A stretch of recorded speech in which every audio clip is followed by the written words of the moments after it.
Hey everyone, welcome back to another All Walks Sociology deep dive. Today, we're exploring the devastating Los Angeles wildfires of January 2025, and the eye-opening study about them called Burning Metropolis, Unveiling the Urban Sociology of the Los Angeles Wildfires of 2025.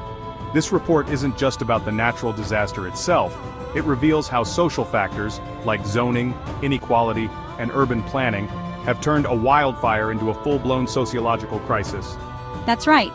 The authors introduce what they call a sociological arc, a framework pushing us beyond just analysis to actual action. These wildfires didn't discriminate geographically, but they hit some communities harder than others, especially those that are socially and economically vulnerable.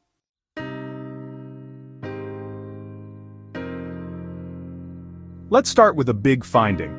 Traditional zoning policies in Los Angeles inadvertently forced developments into the wildland-urban interface, areas more prone to wildfire. It's a perfect storm of urban sprawl colliding with natural hazards. And once the fires come, marginalized communities are at a serious disadvantage. Lack of reliable transportation makes evacuations difficult, and many people can't afford air purifiers or adequate health care. This tragedy highlights deep social inequalities.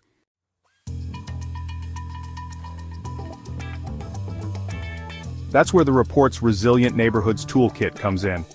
It's about empowerment, giving communities the resources and know-how to prepare for, respond to, and recover from disasters like this. We'll need to investigate how different LA neighborhoods might implement the toolkit as soon as possible. Can they map out new evacuation routes or organize local support networks? Absolutely. And the study also calls out Los Angeles's car-centric infrastructure. When the fires strike, freeways became parking lots. If you could imagine a city built around multiple transportation options, you'd have fewer cars clogging escape routes.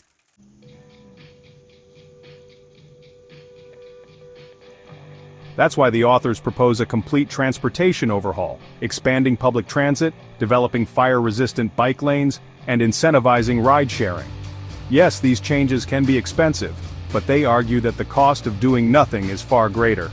Of course, it will be crucial to look at the feasibility and cost of those specialized bike lanes. Can sprinklers and ember-resistant pavement really protect people?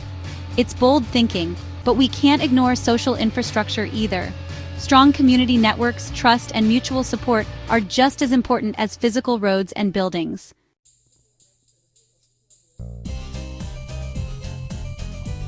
And to illustrate that, the authors propose a mixed methods approach. So we're talking quantitative data plus qualitative interviews with residents, community leaders, and policymakers. They even propose conducting fieldwork in neighborhoods to see firsthand how recovery efforts might play out. They don't stop at local issues either. They propose an interactive urban resilience simulation game to help both policymakers and everyday people experiment with city design choices under wildfire threat.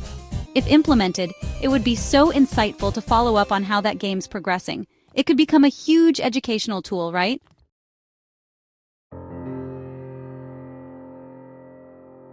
For sure. Another big suggestion is the Equity and Recovery campaign. This campaign pushes for insurance subsidies for low-income homeowners in high-risk areas, plus prioritizing marginalized communities for state and federal relief. We need to ensure that those insurance subsidies indeed roll out, and that they're actually helping people rebuild. And speaking of rebuilding, the report suggests forming public-private partnerships to fund disaster preparedness, like through resilience bonds. These bonds attract private investors to back essential infrastructure. If done right, these public-private partnerships could shift more resources into fireproofing homes and improving community resilience before the next disaster strikes.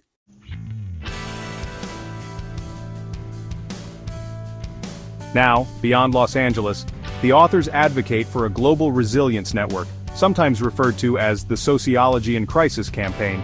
Cities worldwide, like those in Australia and Portugal, could share wildfire strategies, from community-based firefighting to sustainable reforestation.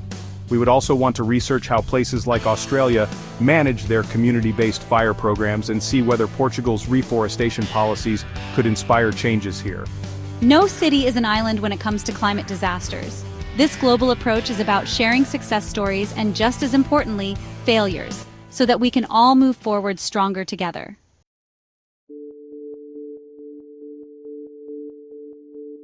So to sum up, the Burning Metropolis report does more than just describe a catastrophe. It shows how urban planning, social inequalities, and climate intersect to shape disasters. It highlights 1. The sociological arc as a call to action, not just analysis. 2. Zoning policies pushing development into vulnerable wildfire zones. 3. The disproportionate impacts on marginalized communities. 4. The Resilient Neighborhoods Toolkit for bottom-up disaster resilience. 5. How car dependency exacerbated chaos during evacuations. 6. The need for a massive transportation overhaul, including fire-resistant bike lanes. 7. The critical role of social infrastructure, trust and relationships in disaster recovery. 8. A rigorous mixed methods research approach that grounds the report in data and lived experiences. And we also have some next steps.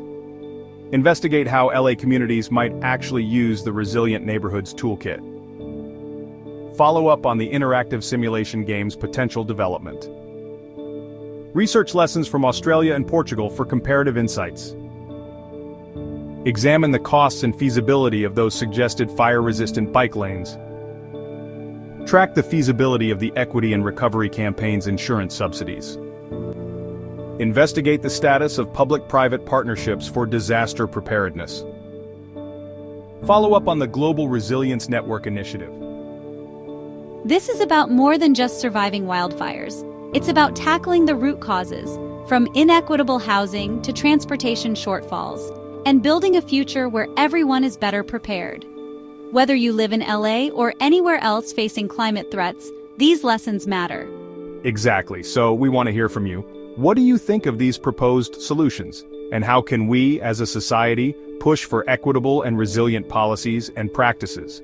Drop us a comment below, hit like, subscribe, and share this video to help spread the word.